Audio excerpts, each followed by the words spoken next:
An oil tanker, also known as a petroleum tanker, is a merchant ship designed for the bulk transport of oil. There are two basic types of oil tankers: the crude tanker and a product tanker. Crude tankers move large quantities of unrefined crude oil from its point of extraction to refineries. Product tankers, generally much smaller, are designed to move refined products from refineries to points near consuming markets. Oil tankers are often classified by the size as well as their occupation. The size classes range from inland or coastal tankers of a few thousand metric tons of deadweight to the mammoth ultra-large crude carriers of 550,000 DWT. Tankers move approximately 2 billion metric tons of oil every year, second only to pipelines in terms of efficiency. The average cost of oil transport by tanker amounts to only 2 or 3 United States cents per 1 US gallon. Some specialized types of oil tankers have evolved.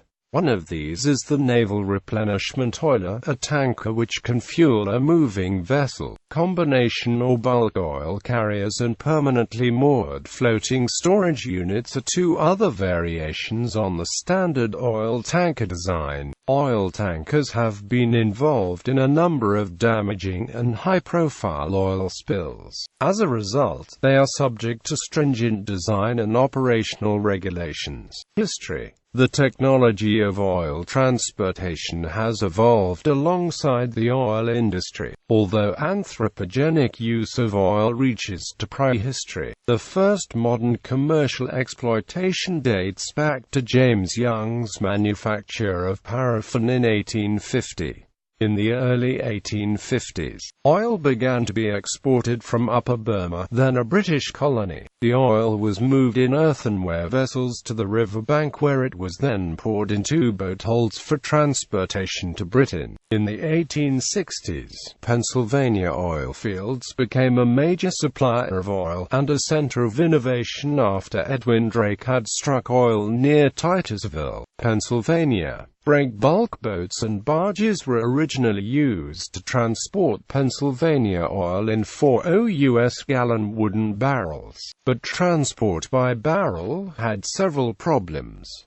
The first problem was weight. The standard empty barrel weighed 64 pounds, representing 20% of the total weight of a full barrel. Other problems with barrels were their expense, the tendency to leak, and the fact that they were generally used only once. The expense was significant. For example, in the early years of the Russian oil industry, barrels accounted for half the cost of petroleum production. Early designs. In 1863, two sail-driven tankers were built on England's River Tyne. These were followed in 1873 by the first oil tank steamer, the Vardelen, which was built by Palmer's Shipbuilding and Iron Company for Belgian owners. The vessel's use was curtailed by U.S. and Belgian authorities, citing safety concerns. By 1871, the Pennsylvania oil fields were making limited use of oil tank barges and cylindrical railroad tank cars similar to those in use today. Modern oil tankers. The modern oil tanker was developed in the period from 1877 to 1885. In 1876, Ludwig and Robert Nobel, brothers of Alfred Nobel, founded Branobel in Baku, Azerbaijan. It was, during the late 19th century, one of the largest oil companies in the world. Ludwig was a pioneer in the development of early oil tankers. He first experimented with carrying oil in bulk on single-hulled barges. Turning his attention to self-propelled tank ships, he faced a number of challenges. A primary concern was to keep the cargo and fumes well away from the engine room to avoid fires. Other challenges included allowing for the cargo to expand and contract due to temperature changes, and providing a method to ventilate the tanks. The first successful vertical oil tanker was the Oyster, which carried its 242 long tons of kerosene cargo in 2 iron tanks joined by pipes. One tank was forward of the midship's engine room and the other was aft. The ship also featured a set of 21 vertical watertight compartments for extra buoyancy. The ship had a length overall of 184 feet, a beam of 27 feet, and a draft of 9 feet. Unlike later Nobel tankers, the Oyster design was built small enough to sail from Sweden to the Caspian by way of the Baltic Sea, Lake Ladoga, Lake Onega, the Rybinsk and Mariinsk canals and the Volga River. In 1883, oil tanker design took a large step forward. Working for the Nobel Company, British engineer Colonel Henry F. Swan designed a set of 3 Nobel tankers. Instead of 1 or 2 large holds, Swan's design used several holds which spanned the width, or beam, of the ship. These holds were further subdivided into port and starboard sections by a longitudinal bulkhead. Earlier designs suffered from stability problems caused by the free surface effect, where oil sloshing from side to side could cause a ship to capsize. But this approach of dividing the ship's storage space into smaller tanks virtually eliminated free surface problems. This approach, almost universal today, was first used by Swan in the Nobel tankers Blesk, Lumin, and Lux. Others point to the Glukov, another design of Colonel Swan, as being the first modern oil tanker. It adopted the best practices from previous oil tanker designs to create the prototype for all subsequent vessels of the type. It was the first dedicated steam-driven ocean-going tanker in the world and was the first ship in which oil could be pumped directly into the vessel hull instead of being loaded in barrels or drums. It was also the first tanker with a horizontal bulkhead. Its features included cargo valves operable from the deck, cargo main piping, a vapor line, cofferdams for added safety, and the ability to fill a ballast tank with seawater when empty of cargo.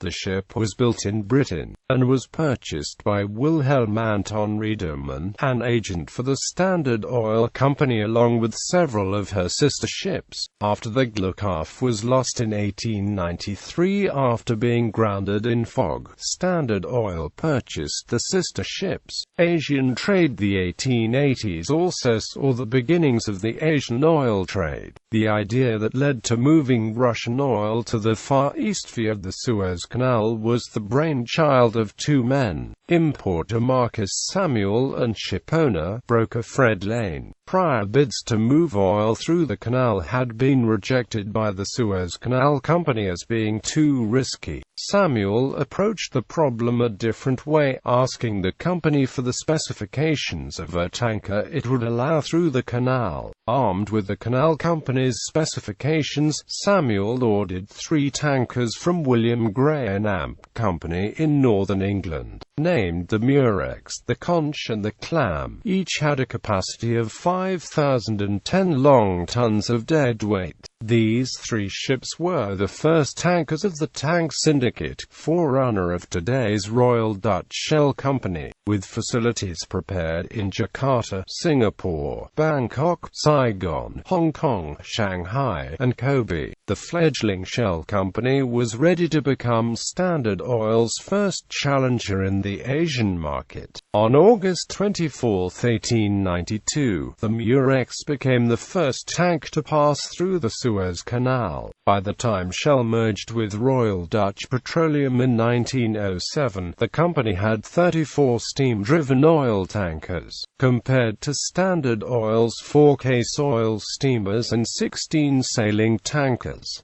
The supertanker era. Until 1956, tankers were designed to be able to navigate the Suez Canal. This size restriction became much less of a priority after the closing of the canal during the Suez Crisis of 1956.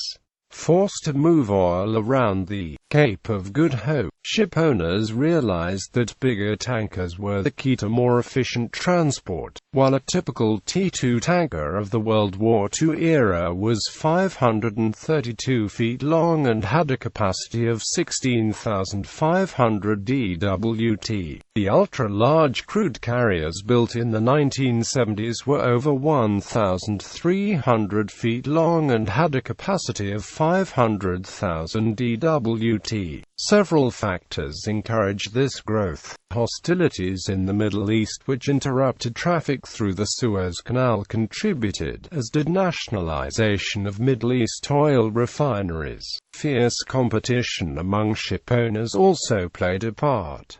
But apart from these considerations is a simple economic advantage. The larger an oil tanker is, the more cheaply it can move crude oil, and the better it can help meet growing demands for oil. In 1955, the world's largest supertanker was 30,708 GRT and 47,500 LTDWT. The SS Spiros Niarchos, launched that year by Vickers Armstrong Shipbuilders Limited in England for Stavros Niarchos. In 1958, United States shipping magnate Daniel K. Ludwig broke the record of 100,000 long tons of heavy displacement. His Universe Apollo displaced 104,500 long tons, a 23% increase from the previous record holder, Universe Leader, which also belonged to Ludwig. The world's largest supertanker was built in 1979 at the Opama shipyard by Sumitomo Heavy Industries Limited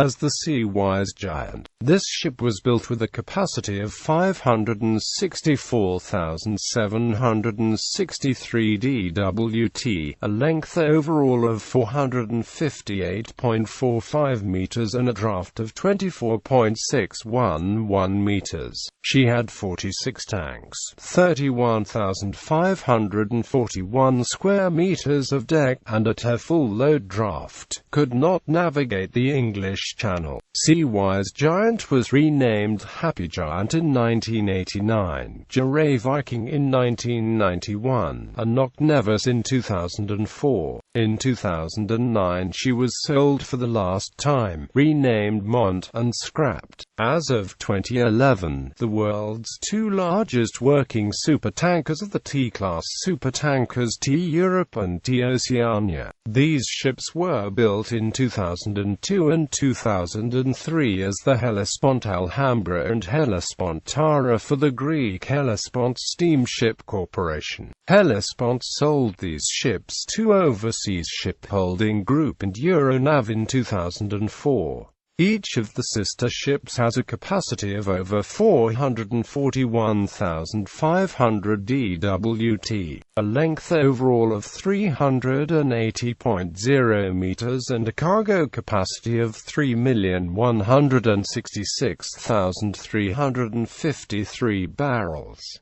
They were the first ULCCs to be double-hulled. To differentiate them from smaller ULCCs, these ships are sometimes given the V-plus size designation. With the exception of the pipeline, the tanker is the most cost-effective way to move oil today. Worldwide, tankers carry some 2 billion barrels annually, and the cost of transportation by tanker amounts to only 2 cents per gallon at the pump. Size categories. In 1954, Shell Oil developed the average freight rate assessment system, which classifies tankers of different sizes. To make it an independent instrument, Shell consulted the London Tanker Brokers Panel. At first, they divided the groups as general purpose for tankers under 25,000 tons deadweight, medium range for ships between 25,000 and 45,000 dwt, and large range for the then enormous ships that were larger than 45,000 dwt. The ships became larger during the 1970s, which prompted rescaling. The system was developed for tax reasons, as the tax authorities wanted evidence that the internal billing records were correct. Before the New York Mercantile Exchange started trading crude oil futures in 1983, it was difficult to determine the exact price of oil, which could change with every contract. Shell and BP, the first companies to use the system, abandoned the AFRA system in 1983, later followed by the U.S. oil companies. However, the system is still used today. Besides that, there is the flexible market scale, which takes typical routes and lots of 500,000 barrels.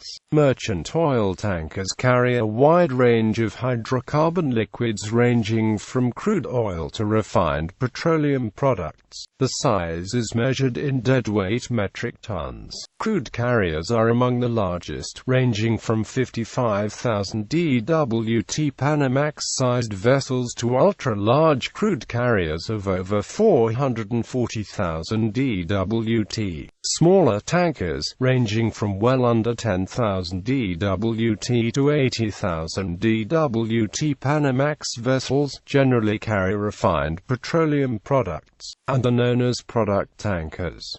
The smallest tankers, with capacities under 10,000 DWT, generally work near coastal and inland waterways. Although they were in the past, ships of the smaller Aframax and Suezmax classes are no longer regarded as supertankers. Supertankers are the largest tankers, including very large crude carriers and ULCCs with capacities over 250,000 DWT. These ships can transport 2 million barrels of oil, 318,000 metric tons. By way of comparison, the United Kingdom consumed about 1.6 million barrels of oil per day in 2009.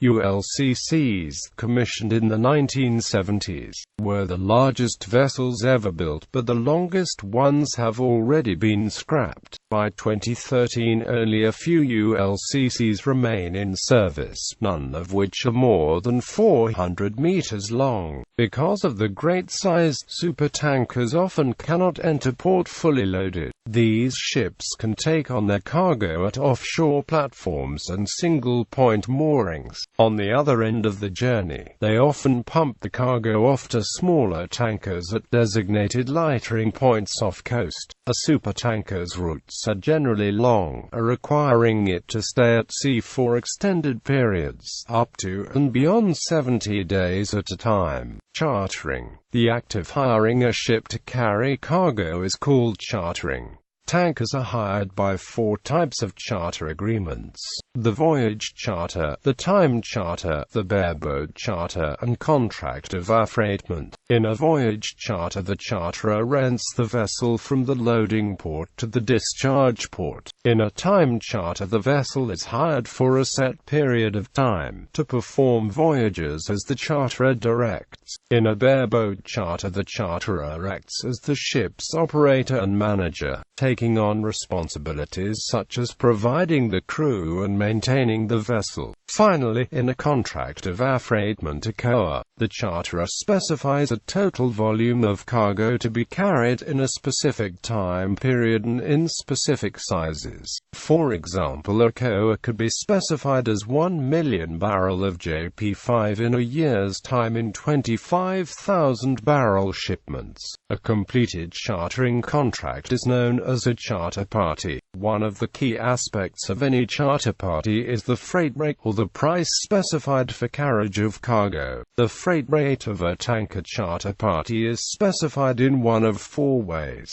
by a lump sum rate, by rate per ton, by a time charter equivalent rate, or by world scale rate. In a lump sum rate arrangement, a fixed price is negotiated for the delivery of a specified cargo, and the ship's owner-operator is responsible to to pay for all port costs and other voyage expenses. Rate per ton arrangements are used mostly in chemical tanker chartering, and differ from lump sum rates in that port costs and voyage expenses are generally paid by the charterer. Time charter arrangements specify a daily rate, and port costs and voyage expenses are also generally paid by the charterer. The worldwide tanker normal freight scale, often referred to as World Scale, is established and governed jointly by the World Scale Associations of London and New York. World Scale establishes a baseline price for carrying a metric ton of product between any two ports in the world. In World Scale negotiations, operators and charterers will determine a price based on a percentage of the World Scale rate. The baseline rate is expressed as WS100.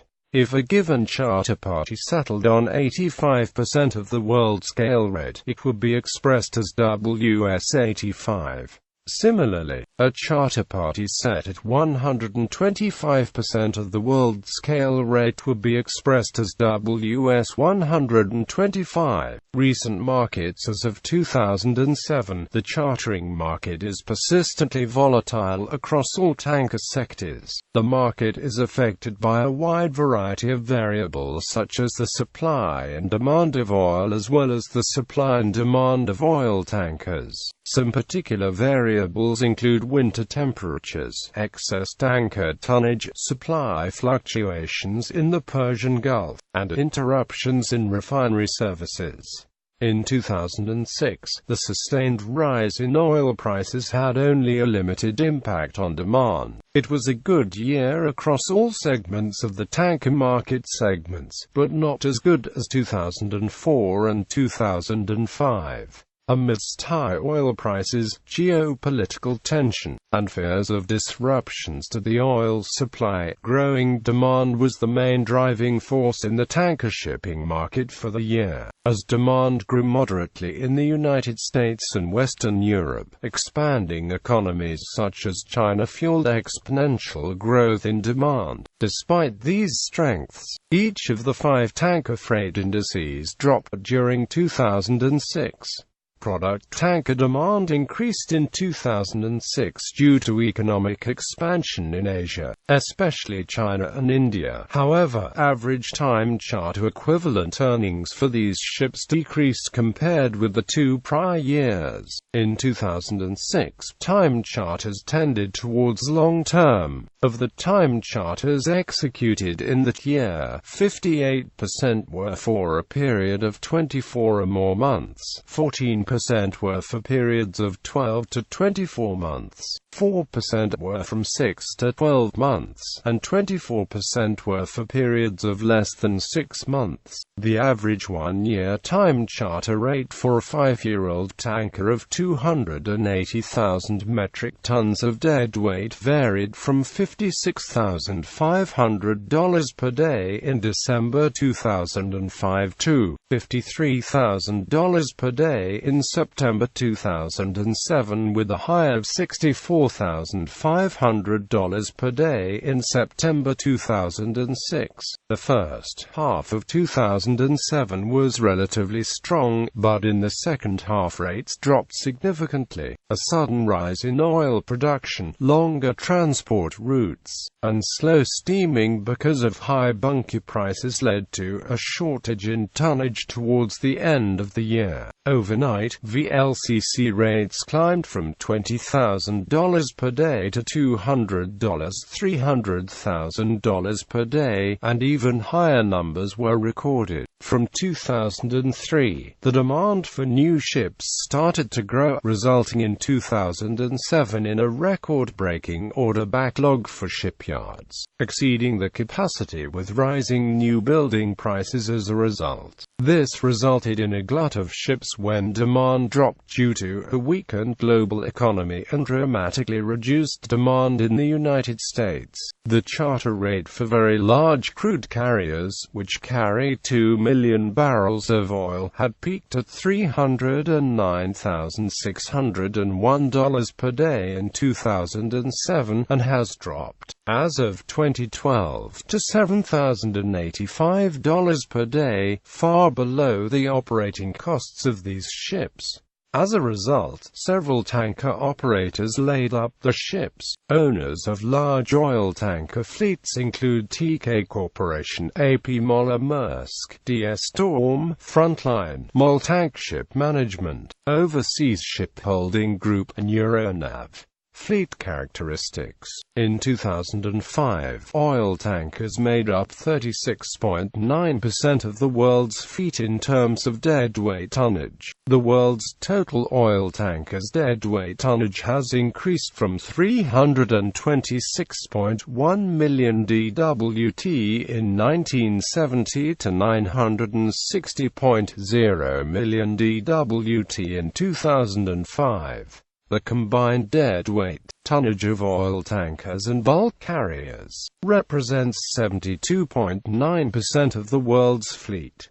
Cargo movement in 2005, 2.42 billion metric tons of oil were shipped by tanker. In 2006, 76.7% of this was crude oil, and the rest consisted of refined petroleum products. This amounted to 34.1% of all seaborne trade for the year. Combining the amount carried with the distance it was carried, oil tankers moved 11,705 billion metric ton-miles of oil in 2005. By comparison, in 1971, 1.44 billion metric tons of oil were shipped by tanker. This amounted to 34.1% of all seaborne trade for that year. In terms of amount carried and distance carried, oil tankers moved 6,487 billion metric ton-miles of oil in 1970. The United Nations also keeps statistics about oil tanker productivity, stated in terms of metric tons carried per metric ton of deadweight as well as metric ton-miles of carriage per metric ton of deadweight. 2006 and 2005. For each 1 DWT of oil tankers, 6.7 metric tons of cargo was carried. Similarly, each 1 DWT of oil tankers was responsible for 32,400 metric ton-miles of carriage. The main loading ports in 2005 were located in Western Asia, Western Africa, North Africa, and the Caribbean, with 196.3, 196.3, 130.2 and 246.6 million metric tons of cargo loaded in these regions. The main discharge ports were located in North America, Europe, and Japan, with 537.7, 438.4, and 215.0 million metric tons of cargo discharged in these regions. Flag states. International law requires that every merchant ship be registered in a country, called its flag state. A ship's flag state exercises regulatory control over the vessel and is required to inspect it regularly, certify the ship's equipment and crew, and issue safety and pollution prevention documents. As of 2007, the United States Central Intelligence Agency statistics count 4,295 oil tankers of 1,000 long tons deadweight or greater worldwide. Panama was the world's largest flag state for oil tankers, with 528 of the vessels in its registry. 6 other flag states had more than 200 registered oil tankers: Liberia, Singapore, China, Russia, the Marshall Islands and the Bahamas. The Panamanian, Liberian, Marshallese and Bahamian flags are open registries and considered by the International Transport Working Workers' Federation to be flags of convenience. By comparison, the United States and the United Kingdom only had 59 and 27 registered oil tankers, respectively. Vessel life cycle. In 2005, the average age of oil tankers worldwide was 10 years. Of these, 31.6% were under 4 years old and 14.3% were over 20 years old. In 2005, 475 new oil tankers were built, accounting for 30.7 million DWT. The average size for these new tankers was 64,632 DWT. 19 of these were VLCC size, 19 were Suezmax, 51 were Aframax, and the rest were smaller designs. By comparison, 8.0 million DWT, 8.7 million DWT, and 20.8 million DWT worth of oil tanker capacity was built in 1980, 1990, and 2000 respectively. Ships are generally removed from the fleet through process known as scrapping. Ship owners and buyers negotiate scrap prices based on factors such as the ship's empty weight and prices in the scrap metal market. In 1998, almost 700 ships went through the scrapping process at shipbreakers in places like Lang, India and Chittagong, Bangladesh. In 2004 and 2005, 7.8 million DWT and 5.7 million DWT respectively of oil tankers were scrapped. Between 2000 and 2005, the capacity of oil tankers scrapped each year has ranged between 5.6 million DWT and 18.4 million DWT. In this same time frame, tankers have accounted for between 56.5% and 90.5% of the world's total scrapped ship tonnage. In this period, the average age of scrapped oil tankers has ranged from 26.9 to 31.5 years. Vessel pricing. In 2005, the price for new oil tankers in the 32,000–45,000 DWT, 80,000–105,000 DWT, and 250,000–280,000 DWT ranges were $43 million, $58 million, and $120 million respectively. In 1985, these vessels would have cost $18 million, $22 million, and $47 million respectively. Oil tankers are often sold second-hand. In 2005, 27.3 million DWT worth of oil tankers were sold used. Some representative prices for that year include $42.5 million for a 40,000 DWT tanker, $60.7 million for a 80,000–95,000 DWT, $73 million for a 130,000–150,000 DWT, and $116 million for 250,000–280,000 DWT tanker. For a concrete example, in 2006, Bonner subsidiary First Olsen paid $76.5 million for Nokshin, a 159,899 DWT tanker. The cost of operating the largest tankers, the very large crude carriers, is currently between $10,000 and $12,000 per day.